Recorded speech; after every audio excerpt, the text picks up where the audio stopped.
Lucid dreaming can create some of the most incredible experiences that anyone can have in their lifetime. Imagine being able to fly or have superpowers or even bend reality to your will like Neo from The Matrix. I want to be able to do that, so I'm going to try to lucid dream in 30 days. First thing I did was to grab a notebook and a pen, because I'm sure you've noticed this, but remembering a dream is not always easy. You could even have a lucid dream, What was I dreaming about? and forget about it. So as soon as I woke up, I would grab my dream journal and start documenting my dreams. I want to capture every detail, every color, every little piece of texture to really make my dreams as vivid and as realistic as possible. The more real things become, the more my dream self will become self-aware and hopefully realize that everything is just a dream. And I'll show you later how this was absolutely life-changing for me. I also started doing reality checks, basically checking that you are in reality. Every single time I would go through a door, I would question my reality, count my fingers, and try to push a finger through my hand every single time. Why? Because when I count my fingers, 1, 2, 3, 4, 5,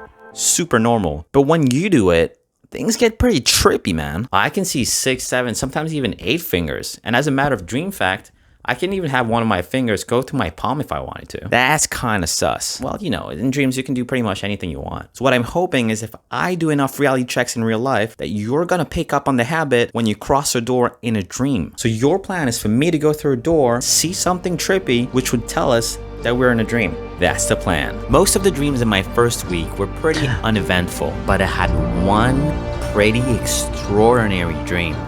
I was on board an airplane sometime between day and night at twilight, and I saw a bright warm light piercing through the plane's windows, growing bigger and bigger. Right outside the window were 2 massive golden Chinese dragons caught in a breathtaking dance, something almost indescribable, like giant snakes twirling and swirling around their prey in a mesmerizing dance. The dragons were so vivid and vibrant, the scene was truly astonishing. I could see all the details of their scales, the grandeur of their presence, but I did not realize I was dreaming. I was so close, but I did not become lucid. It was so realistic, and yet I didn't manage to get beyond that like last little thing, and I woke up, unfortunately, super frustrating. So I decided to add another technique, recognizing dream signs. Because you would think that flying golden dragons would give it away, but actually your dream self is pretty chill. It will just think that a flying dragon's normal. Wait, what do you mean dragons aren't real? But there is one thing the dream self is really bad at. Books and screens. It is almost impossible to read a page of any book or to read a screen in a dream. Don't believe me? Think about the last time you saw your cell phone in a dream and were actually able to read what was on it. That's right. As the day passed, I got better at remembering my dreams. I survived alien invasions, zombie apocalypses, went to space, had a bunch of little nightmares, but it would take a significant amount of time to write down a detailed description for each of them. After waking up from a dream, I had to write it down immediately, and I could hardly fall asleep again, even if I was tired. And having to do reality checks when passing through every single door, counting my fingers, questioning reality, passing a finger through my palm, it was mind-numbing. But it wasn't all bad. A curious shift started to happen in my waking life. I began to look around more often when walking, admiring the flower beds of balconies, the leaves dancing in the trees. I started to appreciate the smaller details, like the texture of the brick walls I passed by. Each surface had a story to tell, a unique feel that often goes unnoticed in the rush of our daily lives. Everything started feeling more vivid in real life and in my dreams. But I was getting closer and closer to the 30-day limit, still no sign of any lucid dream. Then one night, in the 3rd week, I found myself in a bright Mediterranean alley, surrounded by white stone buildings. Think Santorini in a beautiful summer. The blue in the sky and the red of the flowers was so crisp, it felt almost hyper-real. There was a breeze so gentle and lukewarm, I could feel it on my skin. And right before making a turn, I woke up again.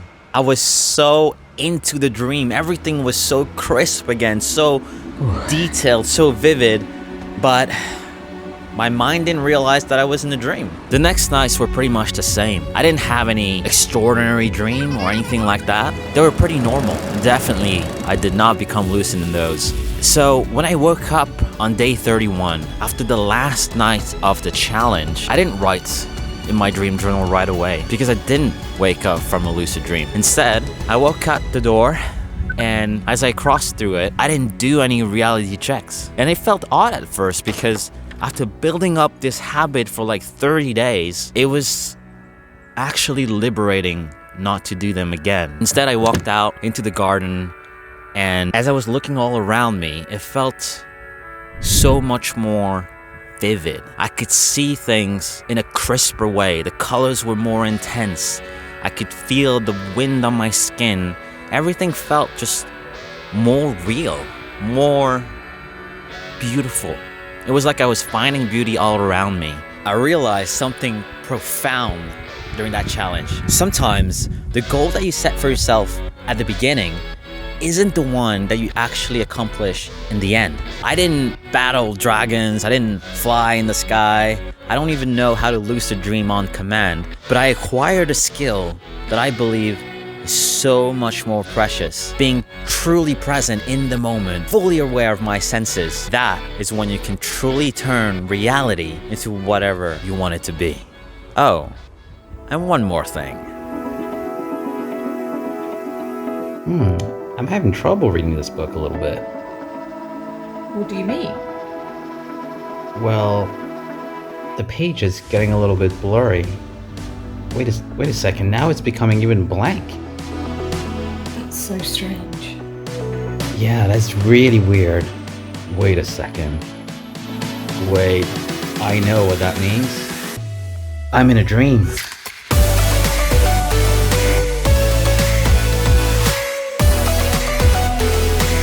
If you like being inspired by learning challenges like this, then watch this video.